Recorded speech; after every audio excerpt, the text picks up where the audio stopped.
Raider.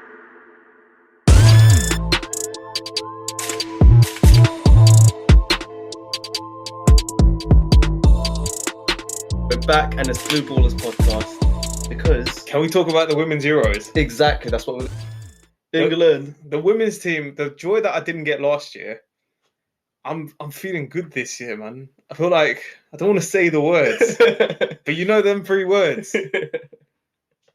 Like I feel it. I feel it. I had COVID this time last year and we didn't bring home the Euros. Oh, I didn't want to say those two words. I had COVID again this year, the exact same time. And we're in the same position, but just with the women's team. But now you're feeling good. I'm feeling great. You're feeling healthy. The women's team got me back on my feet. Yep. Very exciting time for women's football. It's been a great Euros. It's been really entertaining. Honestly, I know that you follow women's football in terms of Chelsea. Mm-hmm. Like you're quite aware of their players, but you follow you're quite aware of other players and. I'd say nowhere near as close as I am with the men's, but Yeah. I do follow it. I think you probably have a better on like knowing of it than I know Sam Kerr and Fran Kirby, just because they keep popping up on like my timeline every time because they score so many goals. So yeah, naturally those are the only two I know. But it's like progressed a lot. Like there's a lot of great football players now. Yeah. Among the women. So yeah. It's exciting time. Like, what did you think of the match yesterday? Crazy, so good, such high level football, very intelligent, exciting to watch. I think more than anything, like when you see them play, you actually feel excited to watch them. And I think a lot of the chat over the years about like women's football and stuff has been that obviously it's not stimulating enough to think of, when you compare it to the men's game. And watching them yesterday, I felt completely stimulated about the way they play, the passion that they put into it, the amount of running that they put into it is insane, and the technique and the touches and like just their general like sort of perspective of the game is so much fun to watch. It's obviously it's great that it's an England team that we're watching that are performing at this level, but even in general like when in my younger years, like 40 years ago, so there was this footballer, a Brazilian footballer called Marta, and she was like the player like everyone knew about. And I think there was a like Mia Hamm as well. So she was like an American as well. Those are the only two that we ever heard of. Like those are the only two that were ever advertised for women's football. Now you have so many superstars. Yeah. Definitely. Like it's growing so much so quickly. Yeah, like it's worth investing into. I think the opening match they broke the record number of 9.3 million or something. No, as in the opening match. The attendance. I think it was like 60,000 attendance. Oh opening match of the Euros, which was fantastic. Yeah. No, that's great. I love to see them do well. It's great to see it growing so quickly as well, and it's high level football. It's not just attendance for the sake of it. It's excellent sport. I think they've done well because they've kept the prices of tickets low, but at the same time, like it's covered. The coverage of it is like you can watch it everywhere. There's like highlights and there's you get to really connect with the players as well. So it's not just the football side of it. Like the men's game, you get to connect with the players and see who you like and what you like about them, and then you sort of root for them in their games, and that's how you sort of build a relationship with women's football, which is great. Yeah. They've done a fantastic job. I'm really like happy to see them get into the final, and hopefully this year, know what time it is. Bring home the women's Euros, bring home the World Cup, So, yeah, exciting times ahead. Yeah, I think the easiest way to keep track of, how they're progressing, especially with Chelsea women's team, is just following their social medias. Yeah. They're always posting the match results and fixtures and all that, so it's, Again, like social media, for someone like me who not that I wasn't interested in it, I just didn't have the capacity or the time to watch it. It wasn't something that I was actively watching, but through social media, I was able to sort of look at highlights and look at how they've developed the game, how much better the players are getting, and just generally the interest in it has really, gone through the roof now. So it's great to see. Yeah, like Ian Wright was saying, if we're not allowing girls to play football in PE, then what are we doing? Which is absolutely valid. Like I'm sure this will inspire a whole generation of female footballers to want to follow in the same path, and I'm all for it. I think it's a great platform, great game to bring people in and to see a whole generation be inspired by what's going on right now. Well put. Yeah, yeah. So yeah, no, congratulations to the women's team, Fran Kirby, and Lucy Bronze, and Millie Bright, and Nikita Paris, Mead. Who else? Beth Mead. I love England. Beth Mead, England. Hemp. Yeah. Who else do you know? Oh, James. We have James. I don't know if she's in the England team actually. Lauren James. Yeah. No, I don't think she's in the England team. Okay.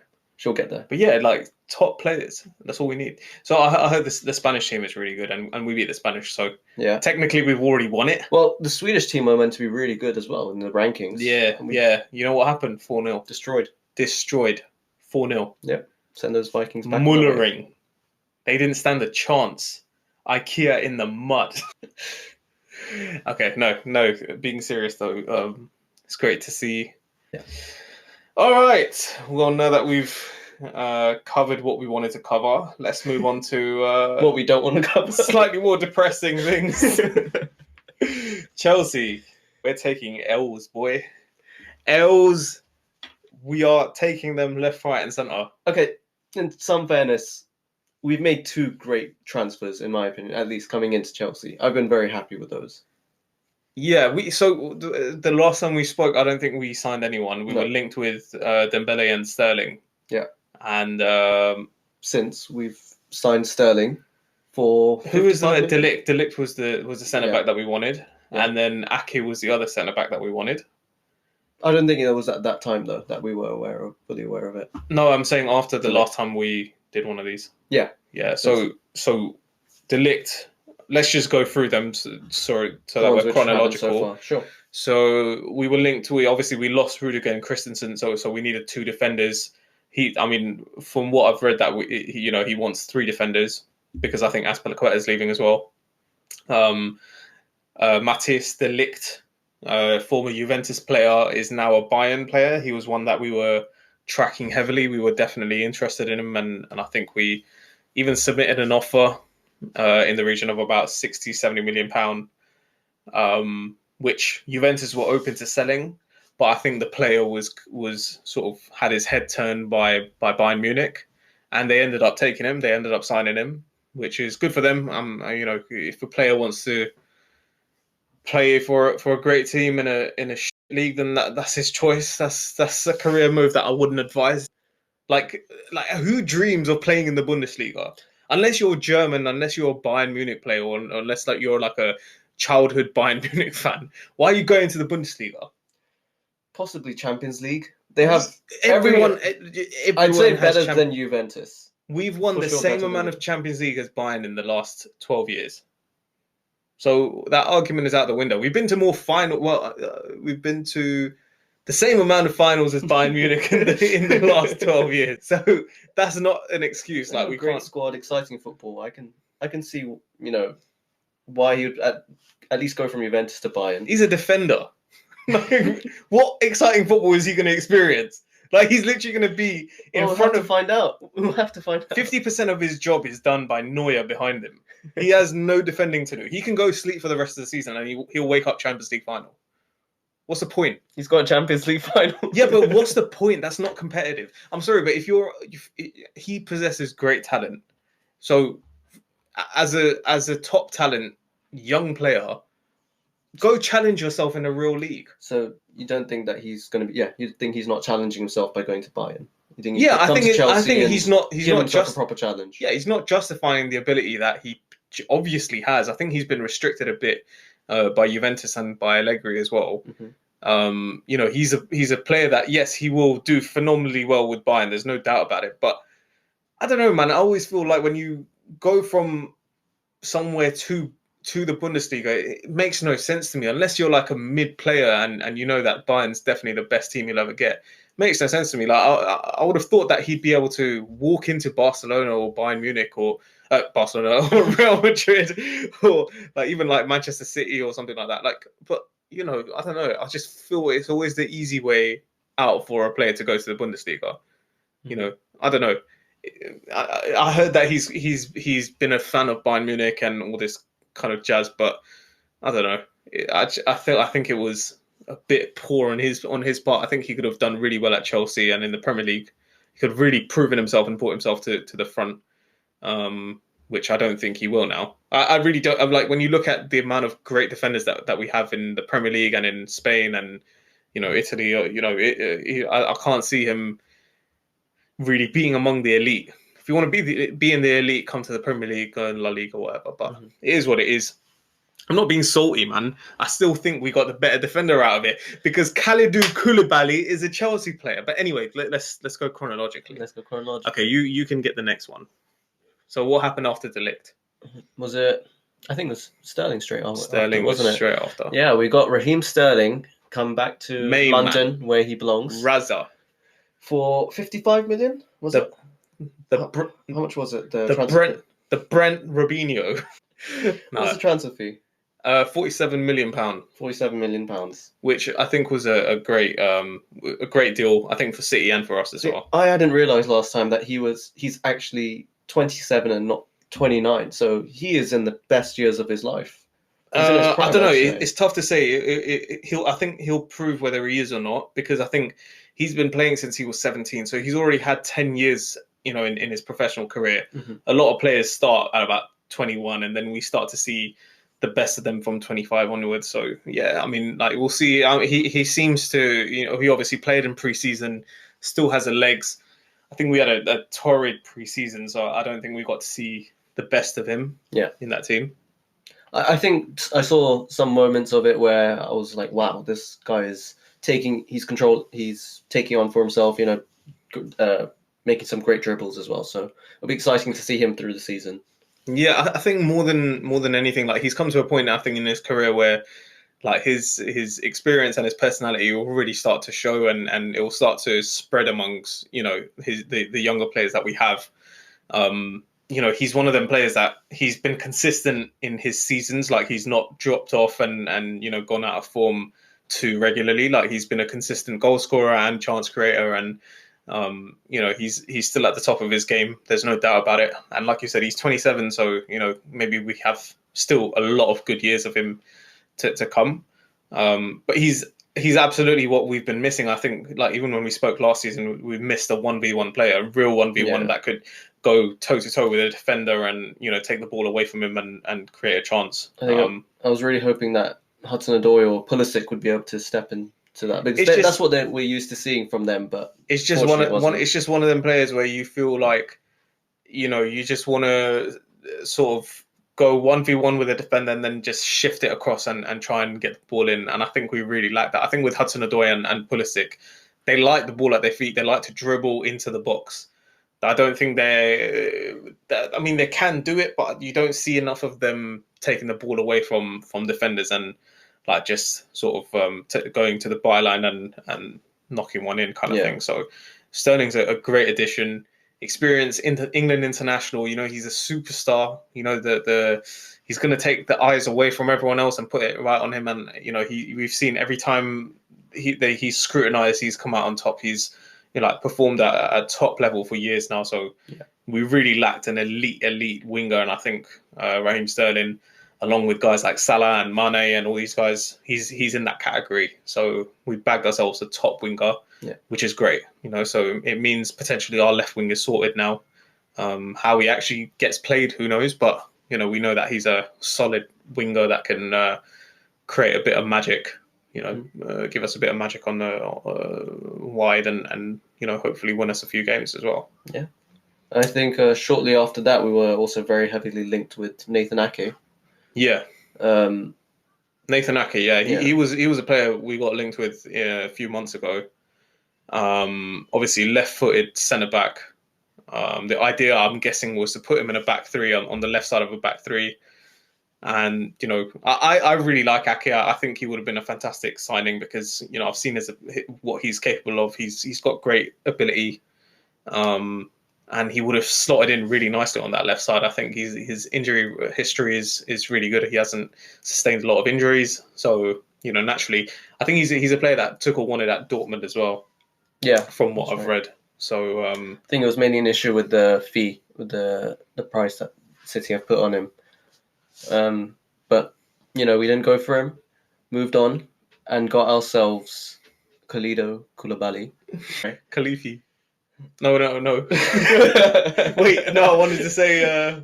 Yo, I caught you out on 8K, bro. Khaleesi. I wanted to say Khaleesi. 8K. Who the hell's Khalifi? I don't know Khalifi. Anyway. From Napoli, yeah. Main man, K2. Yes, big man, big 31 defender. Years old. Yep. In your opinion, is he top 5 in the world? Defenders, yeah, I think so. I think he's still considered top 5 in the world. I think so too. Yeah. I think so too. Van Dijk, Ruben Dias, Koulibaly. Who else is there? Who else can we genuinely say is top 5? Like in that category. I don't think anyone's in that category, no? Like think of like Madrid defenders, Bayern defenders.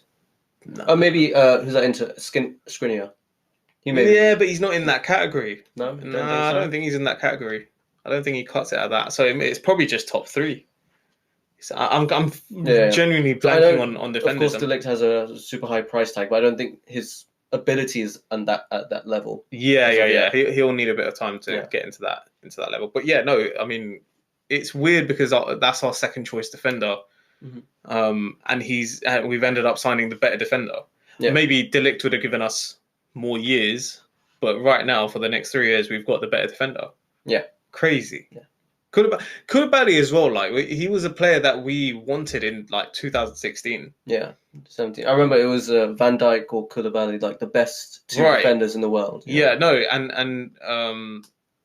2017-18, we wanted Van Dijk and we ended up with Rudiger, which I mean, it's obviously night and day Van Dijk and Rudiger, but like even getting Koulibaly now feels incredible. Yeah.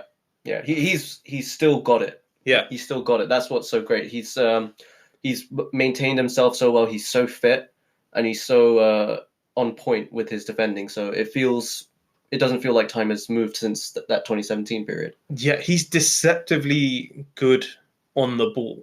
Yeah, like I don't think he gets it. I mean, it'll come to light how good he is on the ball because he's a fantastic passer. Like he can pass with both feet. He's very composed with his touch. Like he doesn't give up a lot.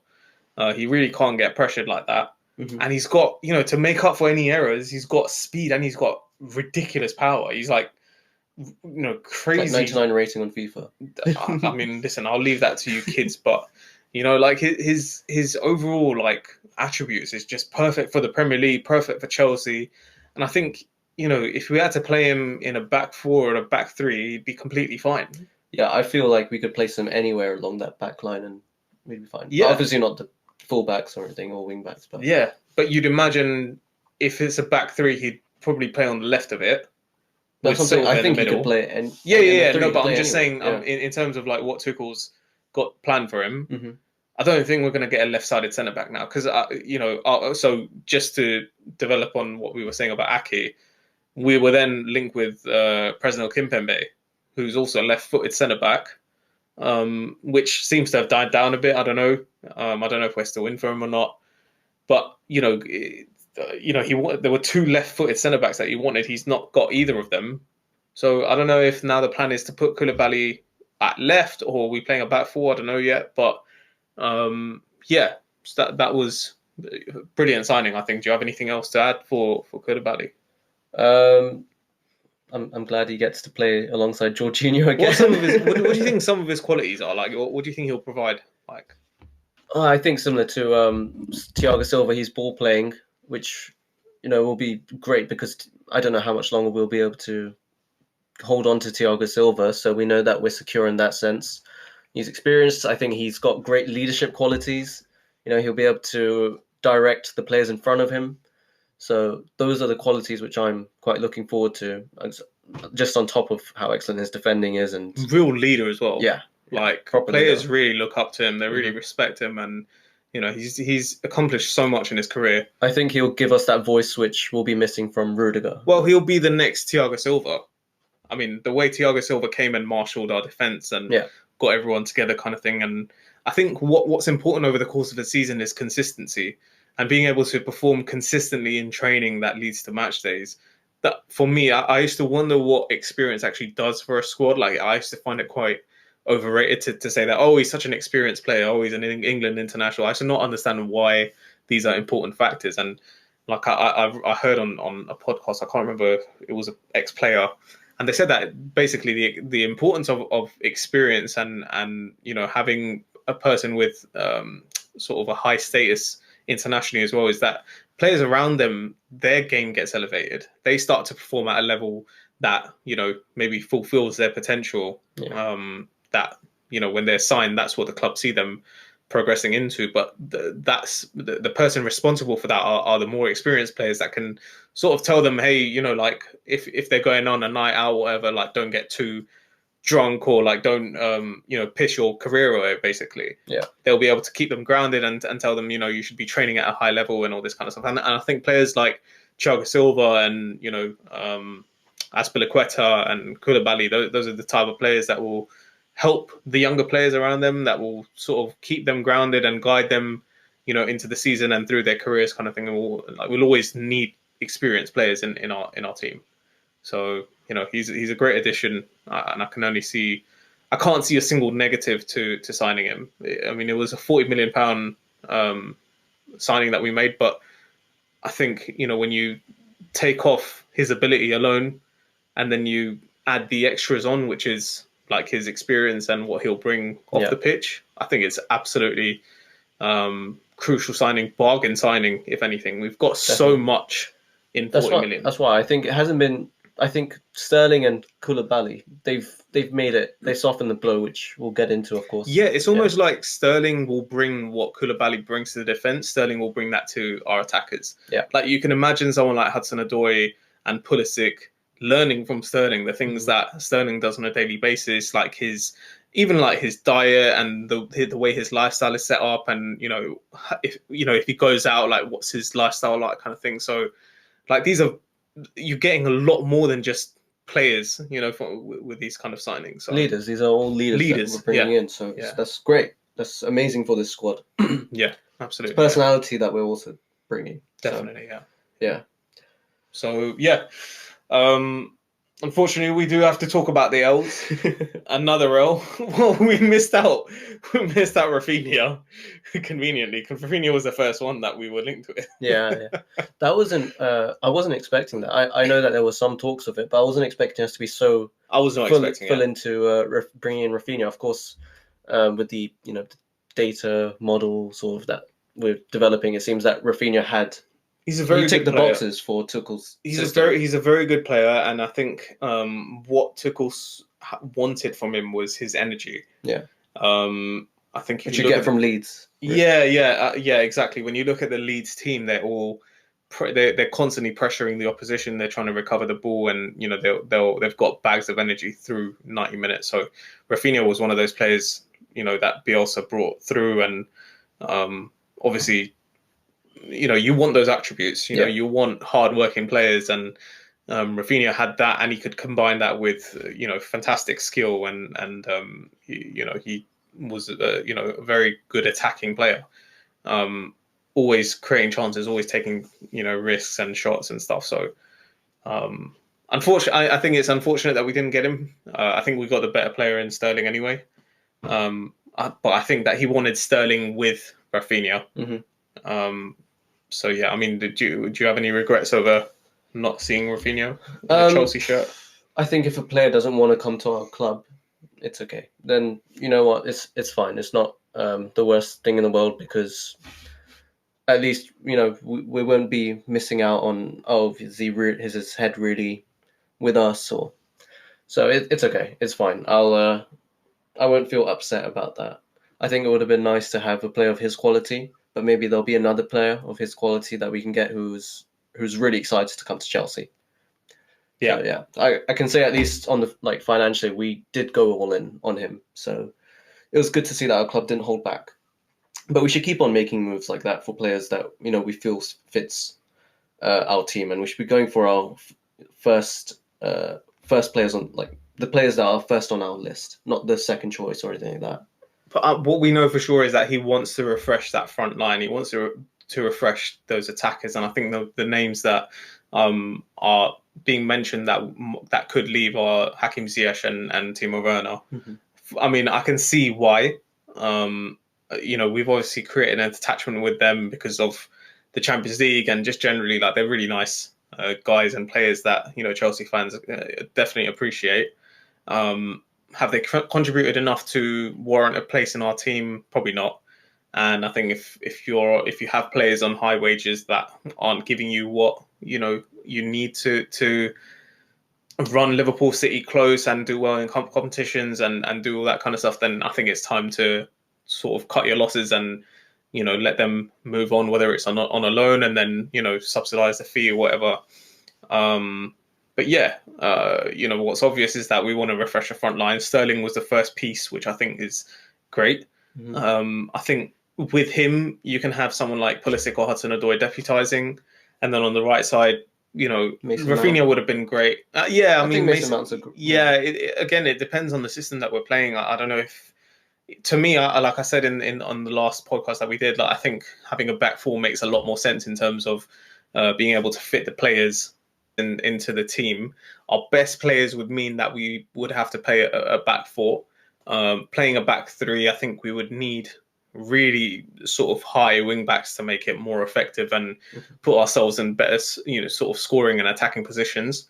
But yeah, it's really up to Tuchel what we do. I don't think he's 100% certain. I think he still wants to move to a back four, but I think we're so set in a back three right now that it's hard to sort of let go of it. But yeah, like if we're playing a 3-4-3, then you can see Mason Mount playing on the right, and then maybe like Pulisic deputising for him.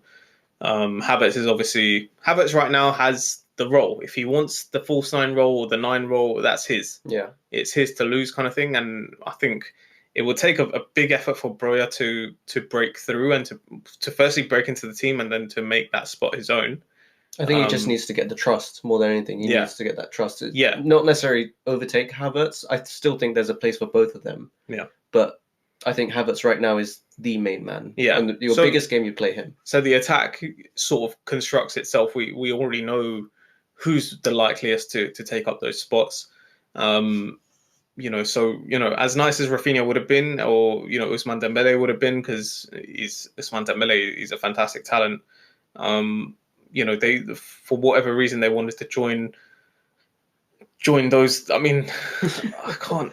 It's a sign of progress when you're losing players to Barcelona and not like Man United or Arsenal kind of thing. Like we're not competing with them anymore. Like we're losing players to Bayern Munich and Barca. Like I'm not that upset. Like it still hurts, but it's like, okay, well at least it hurts on an elite level now. Like for Barcelona fans to celebrate the fact that they've taken a player from us, it's like it's significant of where we've come as a club. That's actually true. I've got some Barca friends, and they were very, very happy, very prideful when they found out that they signed Raphinha or Dembele again instead of us. It looks like our vision is in the right place. Yeah. So I think we're building to sign players that Bayern Munich and Barcelona want rather than Arsenal, Spurs, Man United, which I think has been the case. Like it's always been players that wanted by Liverpool, Arsenal, Spurs, Man United. Yeah. I don't think we can compete with Man City in terms of players, but except for Jorginho, obviously. Mm-hmm. But it's telling of where our vision is and the bar that we're setting for the ability of play that we're going to be spending on. We're not in for cheap signings. We're not in for. Maybe we will be. I don't know. We're due to get a sporting director, so maybe that changes as well. But Todd Bowley's coming up clutch. He's coming up with the funds. Yeah, he's making moves. You can see like Behdad Eghbali coming through as well. Yeah, they're both Clear Lake hard at work, so it's good to see. Money men. Okay. Right. Who else? Yeah, I think we should address Kounde. Yeah, that's the big one. That's been in the last couple of days been sort of the main topic of discussion amongst Chelsea. Unfortunately, I love Jules Kounde, by the way, so I'm not going to even pretend that I'm not upset about not signing him, because I think he's such a top talent. Yeah, he's a player. Do you want to give a bit of background about where the link started and all this kind of stuff? Last year we were very much close to signing him. I think this was before we sold Zuma. We sold Zuma, and even though we had a verbally agreed price, Sevilla upped their transfer fee. Yeah. And we didn't go for him because we weren't. Which is really shady, by the way. Yeah. Like Sevilla's done this before. Like that, Monchi is their sporting director, and he's very very shady. I don't know. Yeah, Kounde was very disheartened by this. It took him some time to get back into playing in the season. To come back, and start of this transfer window, we're linked with him again. I think he's spotted in London as well. It always felt like he was a club target, because what happened was, once the new ownership came in and our board left, the link with Kounde was gone. Like, we were basically not interested in him. Fast forward a few weeks, we're now interested in signing him. We even looking to table an offer of 55 million euros or pounds or whatever, and it looked as though things were progressing in the right way. Like, things were just getting, the T's were getting crossed and the I's were getting dotted. And suddenly, we hear of Barcelona and their economic levers that they activate. I don't know what these are. They physical levers that they push down, and then they get a bunch of I don't know, man. But they suddenly stepped in. Xavi spoke to him, and suddenly he was out of our hands. It wasn't an option. So and I can understand players not wanting to go to Barcelona over us. There's no shame in conceding a player to Barcelona. But I think in this case it was also a bit on us for taking so long to get this sorted. Yeah. I think that we've stalled it unfairly to to that extent. I think there's a lot more to it, because I think Kounde, he had surgery at the end of the international break. Mm-hmm. Which was pretty minor, I think, but I think his recovery time coincided with the transfer window quite heavily, to the point where I think we do our when you're signing a player for 50-60 million pound, you do your due diligence and you sort of want to make sure that the player makes a recovery before you put in 50-60 million pound on them. Mm-hmm. I don't know if that was the reason, but I can only assume, because Sterling was done relatively quickly. Koulibaly, once we were linked with him, it was done relatively quickly. So I can't see why Kounde, who would have fit the team perfectly, would have fit what we needed perfectly. And we already agreed personal terms of previous windows. So so we had that. He wanted to join. So, on the other hand, from multiple reliable journalists, so to speak, they said that we hadn't even verbally agreed an offer with Sevilla. So I don't know if it was even close to a figure that we were ready to offer.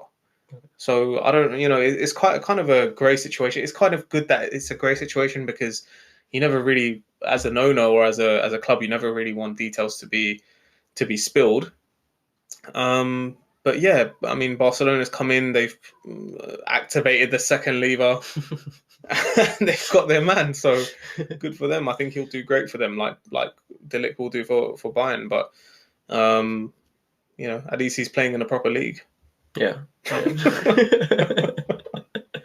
Bundesliga is sick. Don't follow. Bundesliga is sick when you're a Bayern fan and when you're a German fan. So I think it must be fun for an RB Leipzig fan. That's interesting. I suppose when you're from there, I suppose. But I can't see it. They've got some fun teams, I'd say. Yeah, but you're not going out of your way to watch a game in the Bundesliga. That's because I'm here. Ever. Like, it was fun once upon a time when it was like Dortmund were at the top of their game, and Frankfurt, you had who was that? No, I'm talking about literally in the last 10 years. No, not. I'm just saying in general, other teams as well. They've been great. Yeah. So I mean, good for Kounde. I think he'll do great. But yeah, he would. We don't know. It's not confirmed yet, but most likely it will be. I think by the time this is out, it'll probably be confirmed. So, it's another player that I think we missed out on.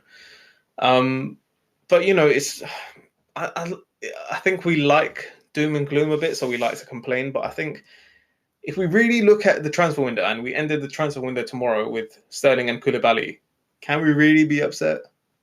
Like when you look at what we've already got. I think we need to also consider the outgoings of possibly Timo Werner and Yeah, no, that's what I'm saying. Ziyech, and of course Lukaku's on if loan the as window well. closed tomorrow and Yeah. we kept all of them, Mhm. and we kept Colwill and Ampadu and Chalobah. Yeah, that's not too bad. It's definitely softens the blow in terms of defense. Yeah, so what we've got right now is in our own hands. But how Yeah. we want the window to go, so it's not like it's being taken away from us. Yeah. We've obviously Conor Gallagher, who's coming as well, which we're looking forward to. massive. So, Conor Gallagher, Amanda Broa, Levi Colwill. You know, these are quality players that we've added to the team. Yeah. Yeah. Most recently, I've read, you know, Denzel Dumfries from Inter is for me that's a big one, because I think Emerson coming back is great for that left side. I think just that right side, just to cover Reece. I think that's what I've been. Yeah, wanting. but Dumfries wouldn't come to cover Reece. I don't think, because I think his price tag is about 40 million. Mm-hmm. So I don't think he's coming in to cover Reece. No, I mean, in terms of this season, we've needed someone there instead of, you know, when Reece has been out. I don't think he's holding bench, man. Yeah. I don't think Dumfries will come in to sit on the bench. The only realistic thing I can see is Reece going to right centre back and then Dumfries playing right wing back. But I don't know, if you take Reece away from that right wing back position, I think you're taking away his quality. You know, his real, what he can actually contribute to us. I think, you know, when you look at him at right wing back, he's all over the place and he can boss a game. Mm-hmm. As soon as you put him in that back three, I think that gets restricted a bit. Yeah. So that makes no sense to me, man. I don't know. We've been linked with Skriniar. I don't think that's too serious. But today we got linked with, yesterday we got linked with Wesley Fofana, Leicester centre back. Mm-hmm. For me, the dream signing. Yeah. Dream signing. And I'm not just saying it because... How's his recovery, like, since he had he a bad injury? He played the last 12 games of the season at a high level. So he's recovered and he's come back strong.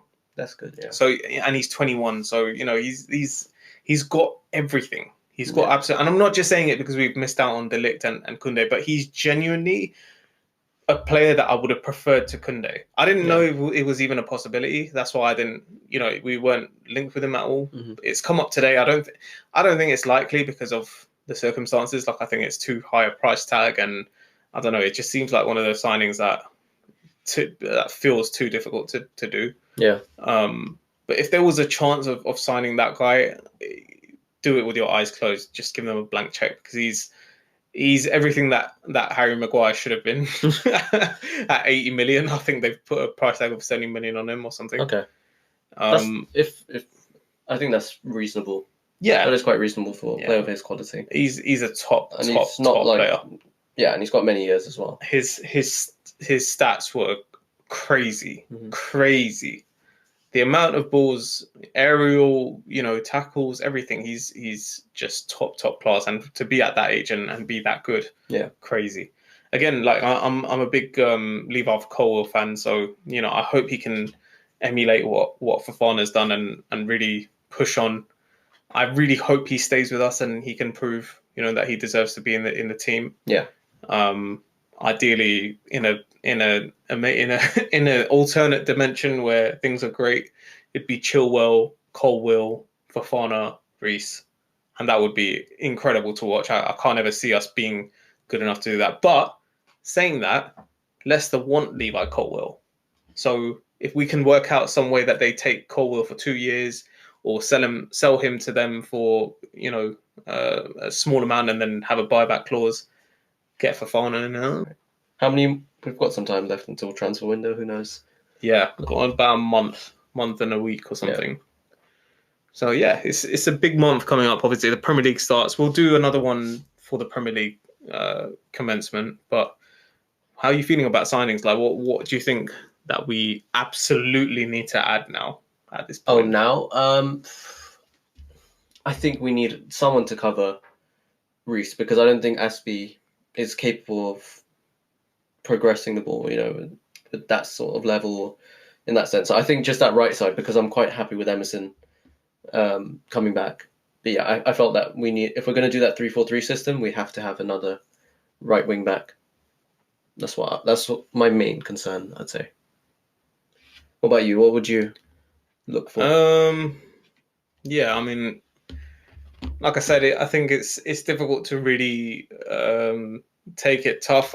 You know, the window is for me been great in terms of Sterling and Koulibaly.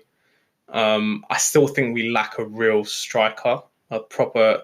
But then again, you know, you look at Broja and okay, we're having loose discussions about him, but when he's on the pitch, he does his talking. Yeah. Like you can put him on the pitch and you know that he'll probably get you a goal. You know, he's such a great talent, and I think when we talk about our youth players compared to when other teams talk about their youth players, it's a different level. Mm-hmm. So, you know, if we say that we want this player to play, it's because they are genuinely at a level that they can cut at Chelsea. Yeah. And I think Broja is definitely the type of player that you can put up front, maybe Havertz on the right and then Mount on the maybe behind him and then Sterling on the left. I don't know. I don't know how you do it, but you just have to implement it. You have to, you know, look at what you've got. And then if you don't got something, then you go out and you buy it.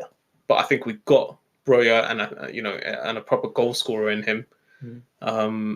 I really wanted Ronaldo. I think Ronaldo would have been honestly. Yeah, I know. Everyone laughs about it. I agree, actually. Everyone laughs about it. I think he's a player that would really have transformed our entire team. Yeah. Like Koulibaly, like Sterling, I think he could have come in and he would have raised everyone's game. You know, and we know the guy does his talking on the pitch. He's Mr. Dependable, isn't he? You put him on the pitch. The problem is everyone's talking about his defensive contribution and his pressing.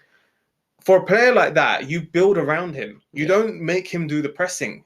You know, like he's a guy that you almost don't want him to press. You want to keep him fresh so that he can slip in behind defenders and you comes out of nowhere and just changes the game. Ghosts into the box, and we know that his level of precision and his finishing and his clinical nature just so elite. Yeah. And I think that he was everything that we've lacked and we are still lacking. You know, imagine like Broja just watching Ronaldo in training. Or even Havertz. I still think anyone, even Havertz, so even Havertz, like watching Ronaldo in training, just looking at his technique and looking at the timing of his runs and his the way he takes his shots and all that. It's just little things like that you know. I think you're getting more than just. They'll pick up at least a good thing or two from him that they will keep, and that will make them keep them up there as a striker. Yeah, and everything that he provides off the pitch is off the pitch. You know, like he obviously is a blockbuster player, and there will be a lot of attention on him, and with that will come a lot of scrutiny for Chelsea as well. But you know, he always pushes it when away. A player like that is available and is screaming for a transfer to your team, he wanted to join us. Yeah, there's no doubt about it. And you know, there's no. Think so? He wants to join. Oh, absolutely. We are a Champions League team. We won it last season, like the season 2021.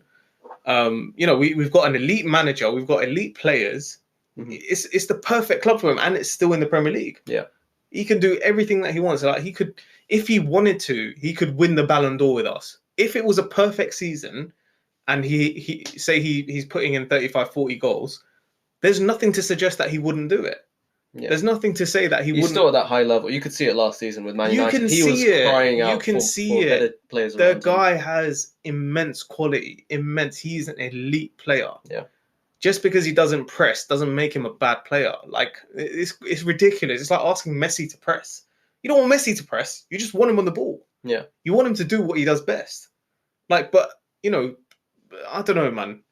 You know, we signed Lukaku, and I don't know. I don't regret signing Lukaku, but at the same time, it's like learn from it. Like you should have built around Lukaku. Mm-hmm. The entire game should have been built around Lukaku, and I don't know. It just feels a bit like, you know, Tuchel is looking more of as more of an orchestra, a long-term sort of team. I don't know. It's frustrating because, you know, Ronaldo is still at such a high level. Yeah, crazy. But you know, let's see. Still time. Maybe if we don't score any goals in the first two games, alarm bells will start ringing and bring him in. Yeah, things will start suing all over the place. I would. If that would happen, crazy. Yeah. He's top player, man. He's a top player. But you know, it is what it is. We got Broja, like I said, still, you know, great young player, and let's see what he can do. Gallagher, I think, will be great. But yeah, in terms of targets, we haven't really been linked with anyone else now, have we? I think just De Jong, but even that, it's been very loose. Yeah, Nothing solid. Yeah, So. yeah. Everything was. I Just think we're very hearsay. upset with Barca, so we probably wouldn't do that. Go ahead with that. Again, I don't think. I think the media make more of that than it actually is. I think if a player wants to go Barca over Chelsea, I don't think there's anything wrong with that. Oh, as in, I think Barca want to sell him, move him on.